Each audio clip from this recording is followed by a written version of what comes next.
एक फकीर एक देश की यात्रा पर निकला। जब रास्ते में रात हो गई तो वह एक व्यक्ति के घर रुक गया। उस व्यक्ति का नाम था आनंद। आनंद ने उस फकीर की खूब सेवा की और दूसरे दिन आनंद ने फकीर को उपहार से विदा किया।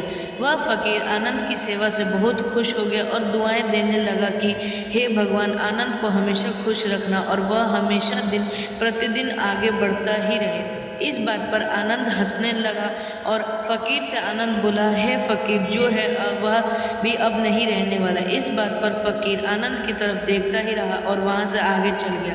कुछ साल बाद फिर फकीर आनंद के घर आया और देखा सारा धन और सारी संपत्ति सब कुछ चला गया। आनंद एक गांव के बड़े ही जमींदार के यहाँ नौकरी कर रहा है। वह फकीर आनंद से मिलने के लिए वहां चला गया। आनंद ने उस अभाव में ही उस फकीर का स्वागत किया और झोपड़ी में ही फटी चटाई पर बैठा। उसके पास खाने के लिए जो रूखी रोटी वह खाने के लिए फकीर को दे दिया। जब फकीर वहां से जाने लगा तो उसके आंख में आंसू था और फकीर कहने लगा, भगवान तुम्हें यह क्या किया? तो आनंद फिर हंसा और कहने लगा, अरे फकीर, तू क्यों दुखी हो रहा है? ईश्वर हमें जिस हाल में भी रखे हमें हमेशा खुश रहना चाहिए, उसे धन्यवाद देना चाहिए। समय समय बदलता है, इतना ही नहीं, यह भी नहीं रहने वाला। इस प्रकार सोचने लगा कि फकीर हूँ लेकिन सच्चा फकीर तुम हो आनंद। कुछ साल बाद फकीर फिर से यात्रा पर निकला और आनंद से मिला और देखा तो देखता ही रहेगा क्योंकि सब कुछ बदल चुका था। आनंद जमींदारों का जमींदार बन चुका था। उसे मालूम हुआ आनंद जिस जमींदार के यहाँ नौकरी कर रहा था उसकी कोई संतान नहीं थी और अपनी सारी संपत्ति और जायदाद आनंद को दे दी।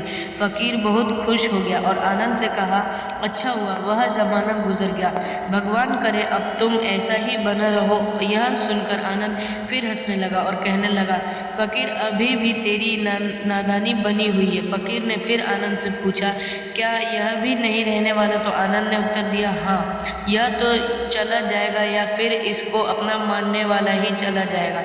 यहाँ पर कुछ भी रहने वाला है ही नहीं। अगर कोई चीज़ शाश्वत है तो वह है हमारी आत्मा, वह है हमारे मन की शांति, वह है हमारे मन का सुकून, और बाकी जो कुछ भी है वह हमेशा रह ही नहीं सकता। फकीर ने आनंद की बातों को बहुत ही ध्यान से सुना और वापस चला गया। जो होता है उसे स्वीकार करो।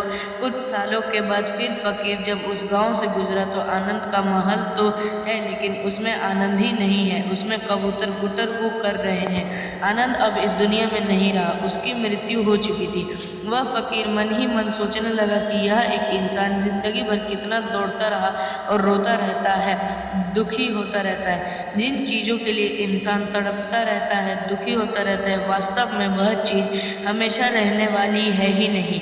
वह सारी चीज़ें बदलने वाली है। यह कहानी यह शिक्षा देती है कि हमारी ज़िंदगी में जब भी कोई मुश्किल, तकलीफ या दुख आए तो हमें यह सोचना चाहिए कि ज़िंदगी में इससे पहले मुश्किल या उलझने आई तो वह हमेशा रुकी रहे। जैसे सारी मुश्किलें आकर चली गई वैसे ही यह भी मुश्किल चली जाएगी, यह भी हमेशा रहने वाली नहीं है। तो आप हमेशा याद रखिए कि ज़िंदगी में कितना भी बड़ा दुख क्यों ना हो, वह हमेशा रहने वाला नहीं है। यह दुख भी चले जाएंगे। एक बार अकबर ने बीरबल से कहा कि बीरबल, आज कुछ ऐसा लिखो कि जब मैं खुशी में पढ़ूं तो दुख और जब दुख में पढ़ूं तो खुशी हो। तो बीरबल ने लिखा, यह वक्त भी बीत जाएगा। यह एक ऐसा वाक्य है, जब इसे खुशी में पढ़ेंगे तो दुख होगा और दुख में पढ़ेंगे तो खुशी होगी। मुझे उम्मीद है कि आप सबको आज की यह कहानी बहुत पसंद आया होगा।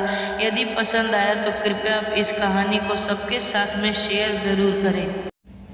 बहुत बहुत धन्यवाद।